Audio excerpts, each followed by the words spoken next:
दोस्तों कैसे हैं आप लोग। फाइनली आ चुके हैं हम एक और नया चैप्टर लेकर।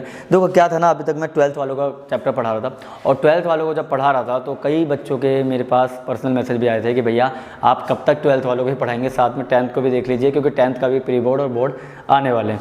ठीक है, प्री बोर्ड तो चले रहे हैं और बोर्ड आने वाले हैं और ऐसे में 10th वालों का भी बोलना ठीक है। रीज़न इसलिए क्योंकि बड़े बड़े चैप्टर्स हैं और आपने खुद देखा एसएसटी में बहुत बड़े बड़े चैप्टर्स हैं और उसमें भी सबसे बड़े तो हिस्ट्री के अंदर मिलेंगे। तो मैंने सबसे पहले टॉपिक उठाए हैं हिस्ट्री से ही। ठीक है, तो हिस्ट्री के अंदर भी मोस्ट इंपॉर्टेंट चैप्टर मैं उठा के लेकर आया हूँ। मैं ये भी नहीं बोलूँगा कि मोस्ट इंपॉर्टेंट क्वेश्चन, क्योंकि क्वेश्चन तो मैं ऑलरेडी लेकर आया ही हूँ, वो आपको PDF में मिल जाएगा, जो भी आप इंस्टाग्राम पे या फिर हम टेलीग्राम पे लिंक है उसमें से आप डाउनलोड कर सकते हैं वहाँ पे।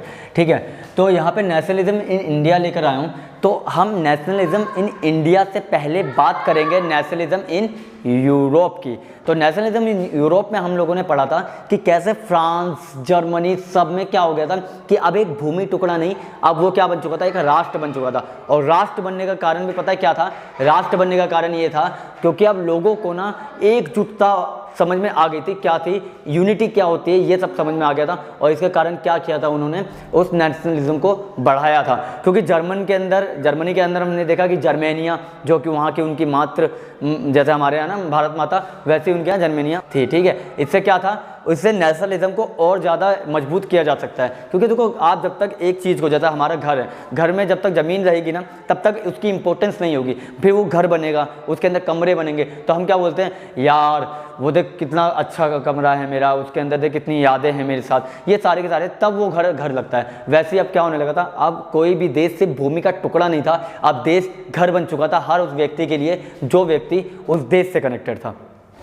वैसे ही अब क्या हो रहा था कि इंडिया के अंदर भी हम देख रहे थे चेंजेस। इंडिया के अंदर चेंजेस आए 1857 के रेवोल्यूशन के बाद।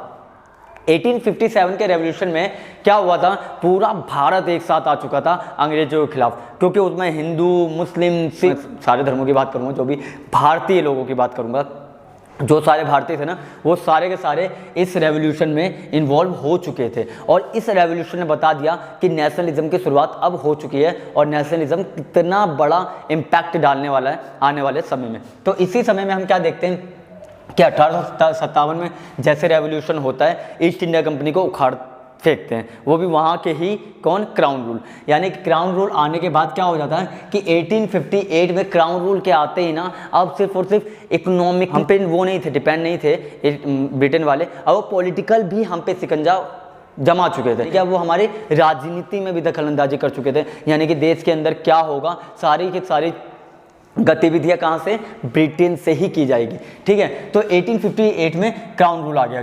तो इससे भी कहीं ना कहीं चेंजेस आने शुरू हो चुके थे हमारे कहाँ पे, देश में, हमारे भारत देश में। अब ऐसे में हमारे नेशनलिज्म को कैसे आग मिलनी चाहिए थी, वो मिली 1870 में आए वंदे मातरम गीत से। वंदे मातरम गीत जब आया तो लोगों तक पहुंचा और लोगों ने उस गीत को देश से जोड़ दिया।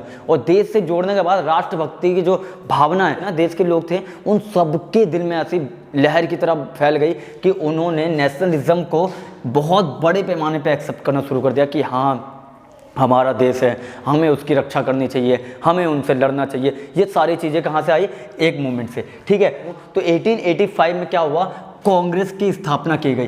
कांग्रेस की स्थापना का कारण जो था वो क्या होता है, क्योंकि हमारा देश ईस्ट इंडिया कंपनी, ब्रिटेन वाले सबके खिलाफ से, अब उन्हें भी लग गया था कि भैया ये रेवोल्यूशन कभी भी बढ़ सकता है, क्योंकि आज हो चुका है 1857 में, तो आगे भी हो सकता है। तो इसीलिए उन्होंने क्या किया कि हमारे कुछ प्रतिनिधि को उठा के ना एक बना दी पार्टी, जिसे आज के डेट में हम कांग्रेस कहते हैं। और कांग्रेस में WC बनर्जी उनके हेड थे उस समय। और आते ही ना क्या हुआ कि उन्होंने सोचा कि ऐसा करेंगे, इसे कठपुतली की तरह काम कराएंगे और देश में लोगों को लगेगा ये तो हमारे अपने लोग हैं, मगर सही मायने में वो हमारे लोग होंगे। मगर उनकी ये चाल ज़्यादा दिनों तक चली नहीं। कुछ सालों के अंदर क्या हो गया, कांग्रेस के अंदर दो तरह के नेता आ गए, एक नरम दल और दूसरे गरम दल। नरम ठीक है ना, हो जाएगा ऐसे वाले, गरम दल वाले हमेशा खिलाफ कि भैया कैसे हो जाएगा, ऐसे कैसे कर दिया। और यही वाली कहानी क्या होती है, हमें देखने को मिलती है।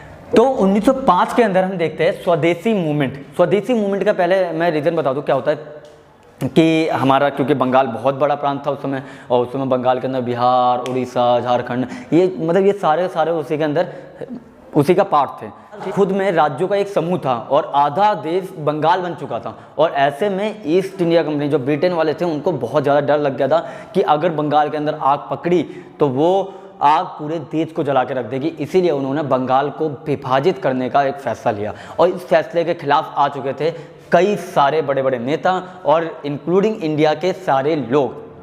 कोई नहीं चाहता था कि बंगाल का विभाजन हो, और इसलिए शुरू हुआ स्वदेशी मूवमेंट के नाम से जानते हैं। और इसका जो श्रेय जाता है वो लाला लाजपत राय, बाल गंगाधर तिलक और बिपिन चंद्र पाल। लाल बाल पाल की तीनों टुकड़ी ने क्या किया, इनको घुटने पे ला दिया, और इससे क्या हुआ, इन्होंने अपने फैसले को रद्द किया। और अब इन्होंने दिमाग में थोड़ी रणनीति बनानी शुरू कर दी कि कैसे इसको अलग किया जाए। और अलग करने के लिए क्या किया, इसी के बीच में क्या हुआ था कि 1905 में पोर्ट्रेट ऑफ भारत माता अविंद्रनाथ टैगोर ने क्या किया, भारत माता का पोर्ट्रेट बना दिया। और अब तो देश के अंदर भारत माता का एक चित्र बन के आ गया था। यानी कि अब लोगों को ये हो गया था कि भैया इंडिया जो है ना वो सिर्फ एक भूमि का टुकड़ा नहीं है, अब वो क्या है, वो भारत माता है। और अब वही भारत माता की जय, भारत माता की जय ये शुरू हो चुकी थी। और इसने 1905 के स्वदेशी मूवमेंट को सक्सेस बना दिया।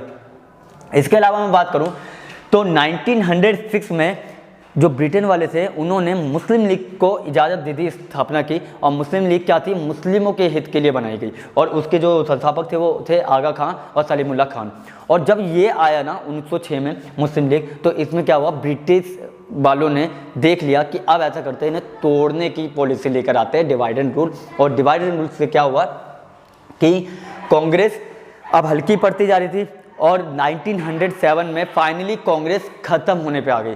रीज़न इसलिए क्योंकि 1907 में कांग्रेस के खिलाफ क्या हो गए, उन्हीं के नेता हो गए, क्योंकि गरम दल अलग और नरम दल अलग हो गए। और 1907 में जैसे इनकी इंपॉर्टेंस गिरती है वैसे ही मुस्लिम लीग की इंपॉर्टेंस बढ़ जाती है। और दोनों का फिर होता है 1909 में क्या होता है कि अलग अलग प्रत्यक्ष निर्वाचिका चुनाव को मंजूरी दे दी जाती है। अब इतना ही नहीं, इसके बाद आग क्या पकड़ती है कि 1911 1911 और 1912 में क्या होता है कि इसका फ़ायदा उठाते हुए ना जो ब्रिटेन वाले थे, जो ईस्ट इंडिया कंपनी यहाँ पे थी, उन्होंने क्या किया, बंगाल को विभाजित कर दिया और कलकत्ता से दिल्ली हमारी राजधानी हस्तांतरित कर दी गई। यानी 1912 में दिल्ली को पूर्ण राजधानी का दर्जा दे दिया गया, क्योंकि 1914 में फर्स्ट वर्ल्ड वॉर शुरू हो चुका था। और फर्स्ट वर्ल्ड वॉर शुरू होने के बाद गांधी जी का होता है आगमन, और गांधी जी लेकर आते हैं सत्याग्रह की पॉलिसी।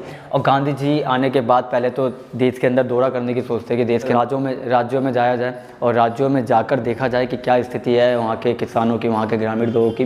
तो इसीलिए उन्होंने क्या किया, BHU में इनॉग्रेशन होता है, और उस इनॉग्रेशन में मदन मोहन मालवीय, एनी बेसेंट जैसे बड़े बड़े नेता बैठे होते, और उनके सामने वो गरीब लोग जो थे बाहर बैठे होते उनको संबोधित करते हैं और कहते हैं कि भैया देश आपका अपना है और आपको मिलकर काम करना चाहिए। बहुत अच्छी स्पीच देते हैं जिससे देशवासियों को लग जाता है कि भैया हाँ, अब देश के अंदर कोई है जो कि हमारा सपोर्ट कर सकता है और हमारी बात को ब्रिटेन तक पहुंचा सकता है। ठीक है, और इसीलिए क्या किया उन्होंने, आगे जाके मूवमेंट में भी कई मूवमेंट भी स्टार्ट किए और सपोर्ट भी किया बड़े पैमाने पे। पहला जो मूवमेंट आता है वो 1917 में चंपारण में आता है। 12th क्लास में आओगे तो तब पढ़ोगे इंडिगो। और क्या होता है कि 1917 में वहाँ पे नील विद्रोह होता है। नील विद्रोह क्या होता है कि वहाँ पे किसानों को ज़बरदस्ती नील की खेती कराई जा रही थी, और उसके बदले क्या होता है उनको उतना मुआवजा भी नहीं मिल रहा था जितना उन्हें मिलना चाहिए था, और जिसके कारण गांधी जी देखते हैं कि बहुत ज़्यादा प्रॉब्लम क्रिएट हो रही थी वहाँ के लोगों को, किसानों को, और वो उनके हक के लिए लड़ाई करते हैं और लड़ाई कोर्ट तक पहुँच जाती है। और कोर्ट में जाने के बाद ब्रिटिश वालों को अपने घुटने पे आना पड़ता है, और वो पहला सत्याग्रह गांधी जी और भारत जीत जाता है।